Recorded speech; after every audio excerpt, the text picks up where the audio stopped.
Telephone की घंटी बजी। लीलावती ने फ़ोन उठाया। हेलो हेलो, आवाज़ नहीं आ रही, कौन है? फ़ोन कट गया। जैसे ही रखा फिर से फ़ोन बजने लगा। लीलावती ने फिर फ़ोन उठाया। हेलो हेलो, कौन बोल रहा है? ए, मैं बोल रही हूँ। अच्छा ये बता, तू लीलावती बोल रही है क्या? उधर से आवाज़ आई।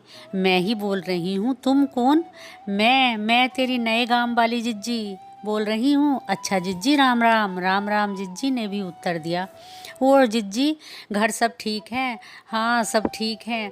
और आज फ़ोन कैसे कर लिया? तुम तो हमारे घर ब्याह में भी नहीं आई। सबने बहुत याद करा तुम्हें। हाँ मैं ना आ सकी, यो बात तो मैं तुझसे मिलकर ही बताऊंगी। और बता, बहू घर ही है ना? मैं सोच रही थी आज तेरे घर आने की, तुझसे मिल भी लूँगी और बहू की मुँह दिखाई भी कर दूँगी।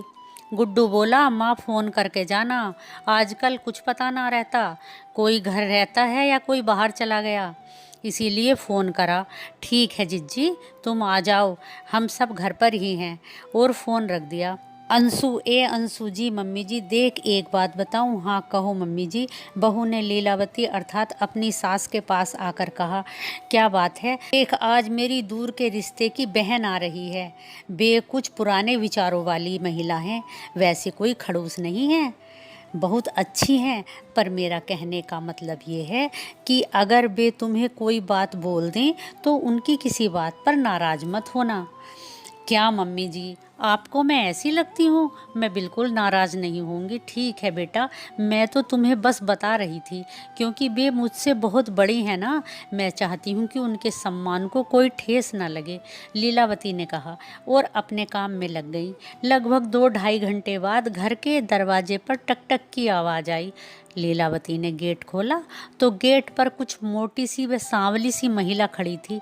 कंधे पर हाथ का सिला थैला, कपड़े का बैग था। अरे जिज्जी, आप आओ आओ, अंदर आ जाओ। अंदर आकर दोनों बहनें गले मिली। बैठो जिज्जी, यहाँ बैठ जाओ। सामने सोफा पड़ा था, वे उस पर बैठ गई और अपनी तिरछी नज़रों से घर को देखने लगी। ए लीला, तुमने तो घर का नक्शा ही बदल दिया। हाँ जिज्जी, पहले से कुछ ठीक कर लिया। ठीक कर लिया? क्या बतेरा पैसा लगा दिया घर पर? अब तो तू राज कर रही है। हाँ जिज्जी, सब ठीक है।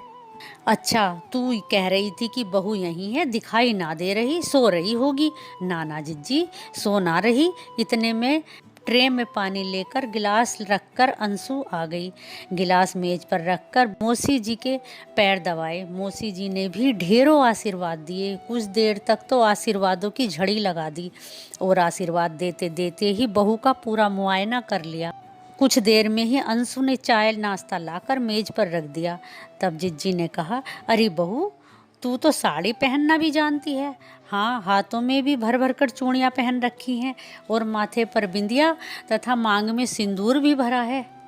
तो क्या मौसी जी, मुझे ये सब नहीं करना चाहिए? अरे नहीं नहीं, मैं ऐसे नहीं कह रही, तुम तो बहुत सुंदर लग रही हो।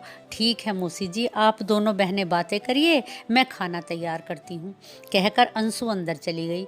तब जिज्जी ने कहा, ए लीला, मैंने तो सुना था ये बहू जींस पहनती है और बहुत घूमती है, बहुत फैशन वाली है, खूब तेज़ तर्रार है और परिवार में ना खपने की।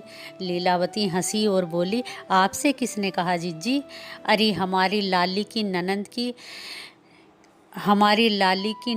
ननंद इसकी चाची है, वो ही बता रही थी कि तुम्हारी रिश्तेदारी में जो ब्याह हो रहा है वो लड़की बड़ी तेज है। तो अब मैं समझी जिज्जी, इसीलिए ही तुम्हें इसे देखने की उत्सुकता बढ़ी होगी। अच्छा ये बताओ, तुम्हें कैसी लगी मेरी बहू? ये मुझे तो बहुत अच्छी लगी। कितने सलीके से रहती है और सुना है बहुत पढ़ी लिखी है। इन सब का मुंह मैं बंद करूंगी अब जाए के। ये बातें चल ही रही थी कि अंशु ने खाना लगा दिया।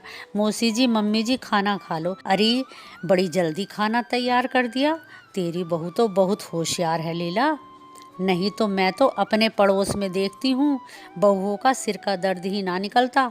अरे पड़ोस में ही क्यों, मेरी खुद की बहू भी तो ऐसी ही है, 3 बालकों की माँ हो गई पर काम करने की मेरी ही आस तकती है।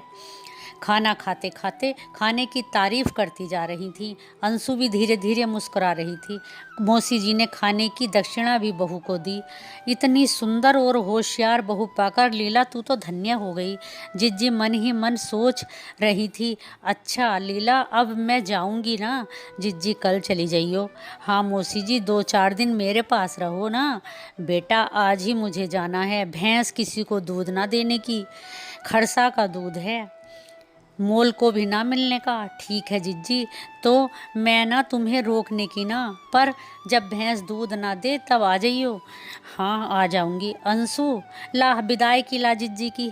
हाँ मम्मी जी अभी लाई। और उसने एक थैले में अच्छी सी साड़ी, कपड़े और पैसे रखे तथा बर्तन भी रखे। लो मम्मी जी ला, ये लो जिज्जी, ये आपकी विदाई की, और ये बर्तन भी इसके दहेज के हैं, आपका भी तो हक है। और हाँ साड़ी तैयार कर लियो, पहनने लायक है, कभी किसी को दे दो। नाना किसी को ना देने की। और जाने लगी। जाते जाते उनका मन भावुक हो गया और वो अपनी बहन के गले लग गई। गले लगते हुए बोली लीला मैंने जैसे बहू के बारे में बहुत सी बातें सुनी थी और उन पर विश्वास कर लिया था। अब मेरी आंख खुल गई हैं। कभी भी किसी की सुनी सुनाई बातों पर विश्वास नहीं करना चाहिए, अपना ही नुकसान होता है। तुम कभी किसी की बातों में मत आना। अपने घर को प्यार और विश्वास के धागे से हमेशा बांध कर रखना।